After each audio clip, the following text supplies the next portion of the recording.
Olá, amigos aprendizes do Evangelho. O nosso comentário hoje no Pão Nosso é do capítulo 3, chamado O Arado, baseado numa fala que está no Evangelho de Lucas, capítulo 9, versículo 62.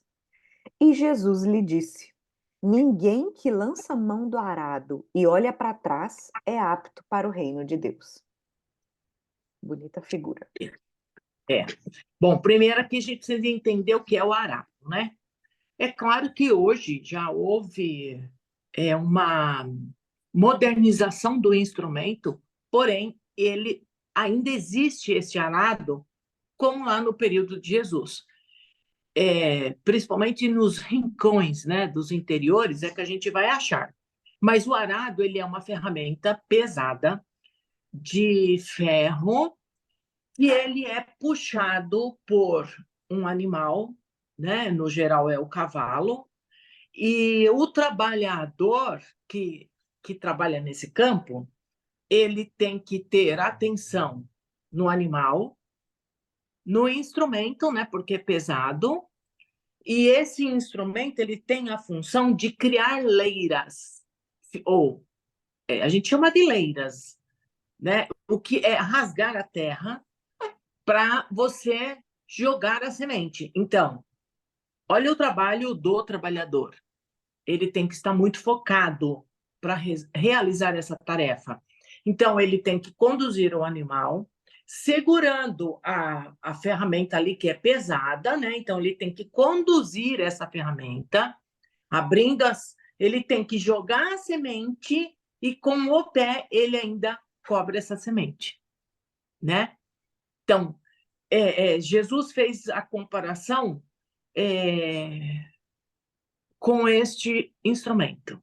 Ou o arador, né?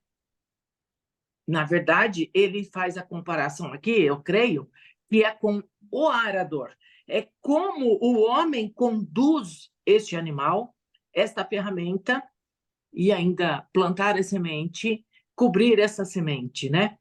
E Jesus, aqui nesse versículo, ele faz essa comparação com o reino de Deus, né? E aí ele diz assim, que o arar a terra é muito mais complexo do que a gente pode imaginar. Então, o homem, né? Ele tem que fazer essa condução do animal, ele tem que então, quando ele faz essa comparação do animal, então, no reino de Deus, ele está dizendo que a gente tem que conduzir, fazer a condução da nossa animalidade que está lá dentro da gente. Porque a gente tem, né? Está lá guardadinho, né? Mas uma hora essa animalidade ela sai para fora, né? Então, e abrindo, né, as leiras do nosso progresso. Então, quando o arado passa e abre essas leiras, ele machuca a terra, né? A gente pode dizer assim, ele tem que, é um reto, ele tem que conduzir para cortar essa leira, né? Cortar essa terra para criar a leira, para poder pôr a semente. Então, quando a gente vai estar conduzindo a nossa animalidade, nós também vamos abrir as leiras existentes no nosso progresso. E isso causa dor, tá? Bom, a mente do Cristo, quer dizer, Cristo aqui, ele poderia usar outros elementos para ilustrar, né? Esta passagem. Mas ele resolveu pegar aí a semente. Esse trabalho da condução do arado, né? E assim, ele usa aqui várias vezes, ele utiliza da natureza para fazer essa comparação com o nosso progresso, ou compara o nosso caminho, a nossa trilha até chegarmos a um espírito puro com elementos que está na natureza, né? E são coisas que são simples, mas que também eles são muito ricos em aprendizagens e em ensinamentos. Então, quem ara a terra é o homem. Esse homem precisa de muita energia, de muita força, de muita atenção, de muita determinação, de muito empenho para fazer esse trabalho, né? E para a nossa para o nosso trabalho, seja ele qual for, a gente também tem que ter todos esses focos. Porque se a gente não tiver, a gente não vai crescer nem materialmente falando, e se a gente não fizer essa condução aqui na questão espiritual, nós também não vamos ter esse crescimento, né? Então, a gente tem que ter todo esse empenho para que a gente possa evoluir também na questão espiritual, mesmo que a gente seja machucado, assim como o arador machuca a terra, né?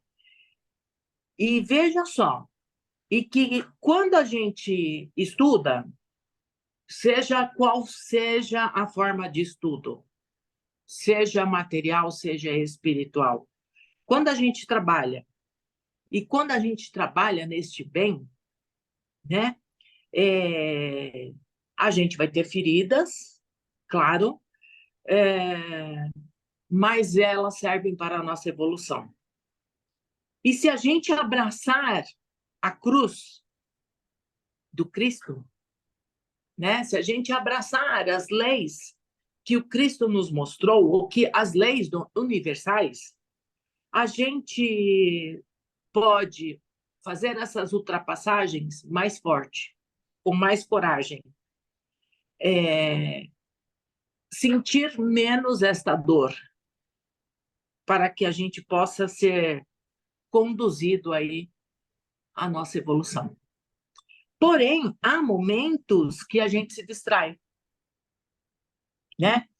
Vamos imaginar que o arador, eu nem sei se é assim que chama, né? Quem conduz o arado lá, vamos supor que ele se distraia. Então, ele está lá, ele cortou as leiras bem bonitinha, né? Fez lá o seu trabalho, estava lindo. De repente, ele se distraiu, o animal veio na diagonal e ele estragou todo o trabalho que ele fez. Porque se cortou na diagonal, ele estragou todas as leiras feitas, né? E aí, ele jogou fora todo o seu trabalho do dia. E com certeza ele vai ter que, pelo menos, ele vai ter que parar e consertar aonde foi feito o estrago. Assim é com a gente, né? Pode ser que a gente está indo, caminhando, de repente você se distrai lá, né, por alguma razão, e aí a gente jogou fora tudo aquilo que a gente tinha feito. E a gente tem que recomeçar tudo novamente, né? E a gente tem que recomeçar. Deus nos dá esta oportunidade. Se a gente despertar isto ainda enquanto encarnado, talvez a gente possa fazer alguma coisa para reparar esse erro.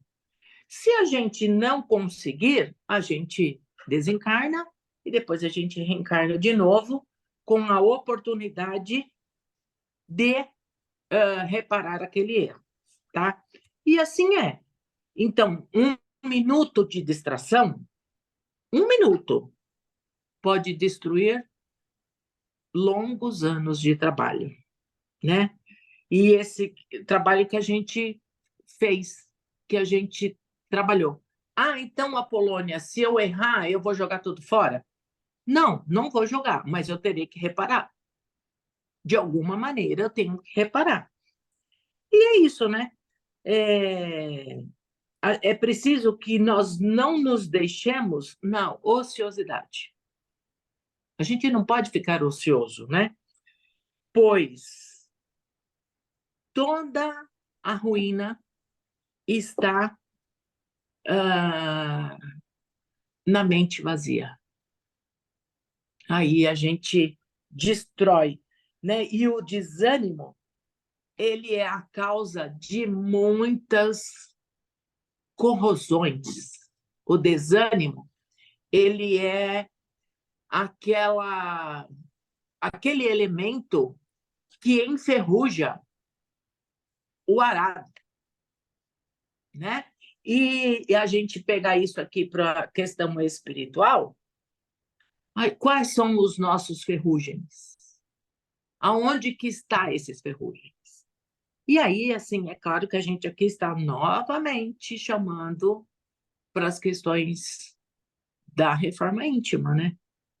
Do nosso amadurecimento. É isso, Lívia, que você pode completar. Poxa, queria me lembrar de uma frase que você falou do desânimo, e eu vi uma frase tão bonita que eu queria ter anotado sobre os efeitos do. Nossa, como é que é o nome que ele chamou? Poxa, esqueci, mas os efeitos disso, desse desânimo na vida, é uma frase do próprio Emmanuel que eu queria ter me lembrado nesse momento para completar a sua fala, porque esse é um capítulo que, mais uma vez, nos conduz ao trabalho. É um abrace o trabalho, né? Abrace a oportunidade. E você falou sobre o combate à ociosidade, e é importante que a gente repare como tudo nos convida ao trabalho, mesmo que Só um não minutinho, pareça. Lívia. E a forma como ele faz essa metáfora para com um instrumento de trabalho pesado, de trabalho no campo, é bonito porque ele fala, a forma como o Emmanuel descreveu aqui. Pesado, demanda esforço de colaboração entre o homem e a máquina, e aí, ou entre o homem e o animal também, provoca suor e cuidado e, sobretudo, fere a terra para que produza. E pode ser que a gente perca a oportunidade de fazer o vínculo com qualquer trabalho que a gente exerça. Porque essa descrição não é só uma descrição para quem trabalha com o corpo físico na terra, pegando enxada, usando a sua força física. É importante que a gente abstraia disso, porque esse convite ao trabalho que o Emmanuel faz para nós é se predispor a estar ativo na vida, né? Isso é o trabalho. E toda essa atividade que a gente demanda para cumprir aqui as obrigações da nossa reencarnação cabem nessa descrição do tanto que nos dão trabalho, trabalho no sentido de do tanto que é desafiador, do tanto que causa o nosso suor. E aí ele convida a abrace a responsabilidade, porque uma das grandes fontes de erro do qual a gente se arrepende depois, quando desencarna, é por não ter justamente abraçado a responsabilidade. Tantas e tantas vezes, a forma como o Emmanuel, o André Luiz, outros livros descrevem a nossa vida aqui na Terra, falam da gente não fugir da dor. E isso costuma causar confusão nas pessoas de pensar assim, nossa, mas está falando que a gente tem que buscar a dor. Não, não é buscar. Não é querer buscar a felicidade, a tranquilidade, o melhor para a vida. É porque a dor é inerente, o suor do trabalho é inerente à vida aqui na Terra, e é o que acende as nossas luzes. Estamos aqui para isso. Então a questão é não fugir ao serviço. E é muito bonito quando ele fala sobre esse abraçar a responsabilidade na luta aqui na terra, sem dele retirar as mãos, sem retirar a mão desse arado, sem retirar a mão dessa responsabilidade, de modo a evitar prejuízos graves à terra de si mesmo, que é o processo ali para semear que você estava descrevendo. E o bonito, porque ele só não fica lembrando a gente do trabalhar, trabalhar, trabalhar. No final, ele fala sobre a recompensa também. Ele diz, Sim, depois dele, porque o arado promove serviço, disciplina, aflição e cansaço. A é. espiritualidade nunca mentiu. Por isso que é importante a forma tão transparente como o Espiritismo explica, né? Que é a vida aqui na Terra, desafiadora. Mas depois chegam semeaduras e colheitas, pães no prato e celeiros guarnecidos. Aí imaginemos, com o passar dos anos, é como se a gente fosse, conforme vamos cumprindo o nosso dever, A gente vai formando calos na mão e vai ficando mais fácil.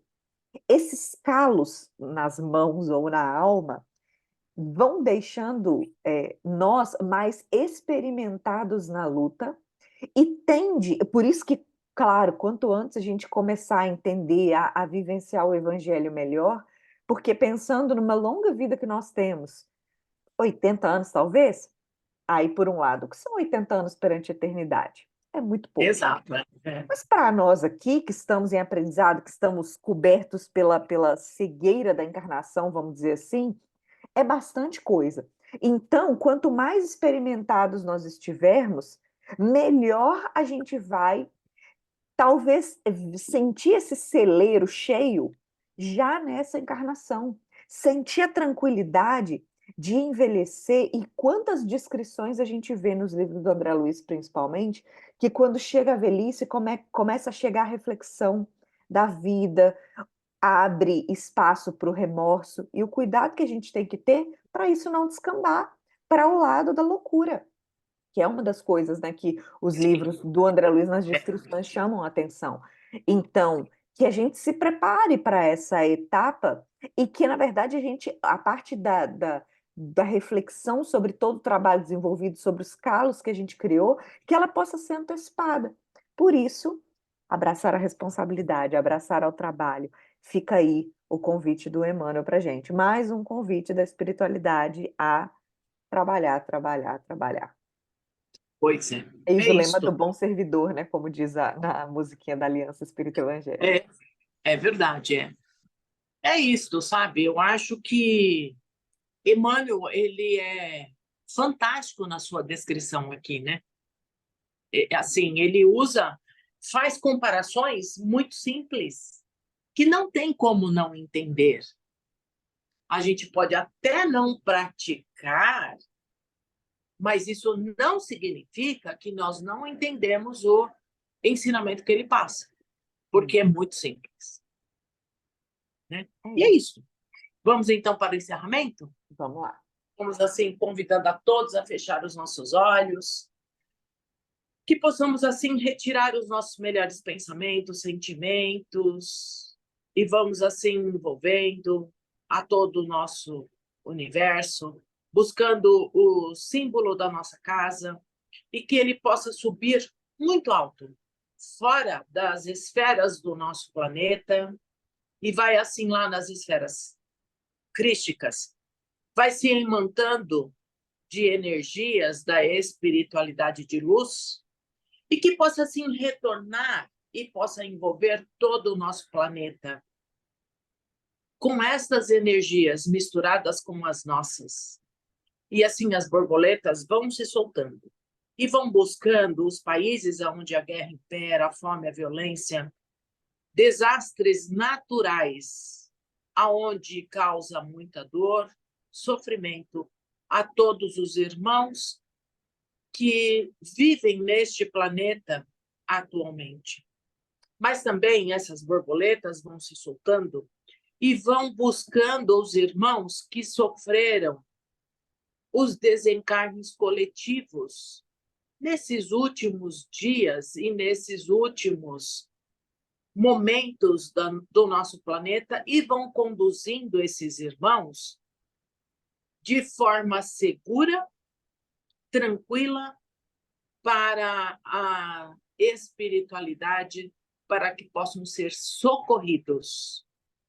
Mas assim nós vamos ainda envolvendo nosso país Brasil, vamos imaginando que essas borboletas vão se soltando e vão assim bilhões de borboletas sobre Brasília, buscando todos os nossos políticos de todas as esferas, seja o judiciário, executivo, legislativo, seja na questão federal, estadual ou municipal, para que essas gotículas de serenidade possam ser implantadas nesses políticos, para que eles possam assim despertar para as responsabilidades morais de bem servir, de bem executar as suas tarefas.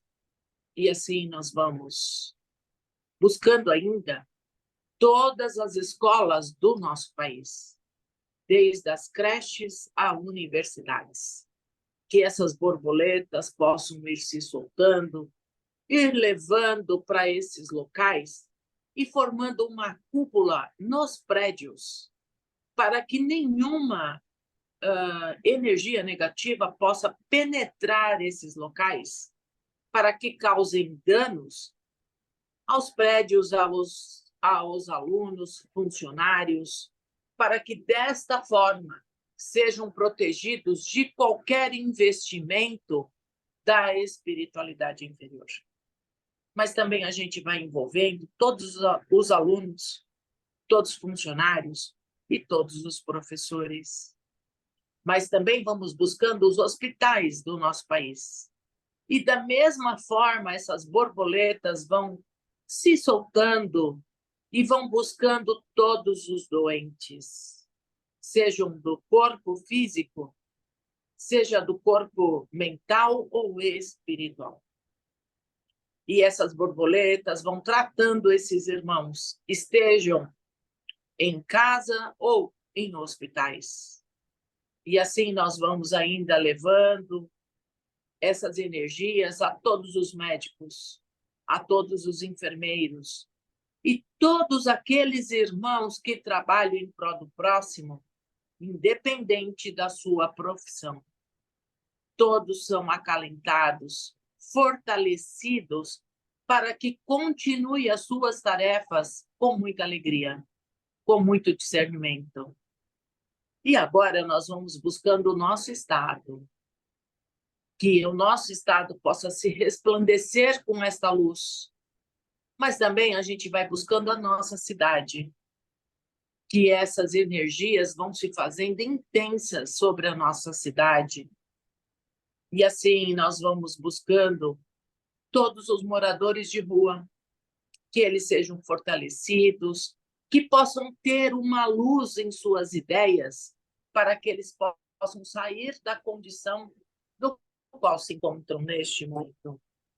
E assim nós vamos ainda buscando todos os nossos familiares, mesmo aqueles que não estão em nosso lar neste momento, e também vamos buscando o nosso bairro, a nossa rua, e nós vamos assim pedindo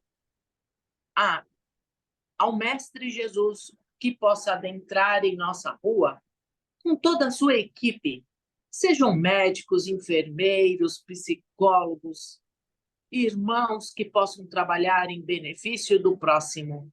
E vão assim visitando todos os lares da nossa rua, abençoando a todos estes irmãos, e aonde houver um lar que estiver em desequilíbrio, que neste momento possa sim ser acalentado, acalmado, e que possam ser nutridos na paz e no amor do Cristo. E quando passar em frente ao nosso lar, que ele possa parar, adentrar o nosso lar com toda a sua equipe, e vai assim abençoando todo o nosso lar. As paredes, teto, piso, móveis, utensílios, a aura de todos aqueles que se encontram em nosso lar, mesmo aqueles que não se encontram neste momento, que possa assim ser imantado, que possa ser abençoado, e assim deixar plasmado em nosso lar muita paz, muita alegria, muita saúde, muita honestidade. E essas energias vão se fazendo tão intensas, que vai saindo por portas e janelas, pelos muros da nossa casa, e vai assim buscando todos os nossos vizinhos. E, se possível, todos os moradores da nossa rua e de todo o nosso bairro. E assim nós vamos doando essas mesmas energias a Bezerra de Menezes no espaço, para que ele possa utilizar onde se faz necessário, e retornando com o símbolo da nossa casa, lá na casa de Cataguases, e que possa, assim, abençoar todos os membros deste grupo. Que assim seja, graças a Deus, e até a próxima. Que assim seja. Até a próxima semana, pessoal.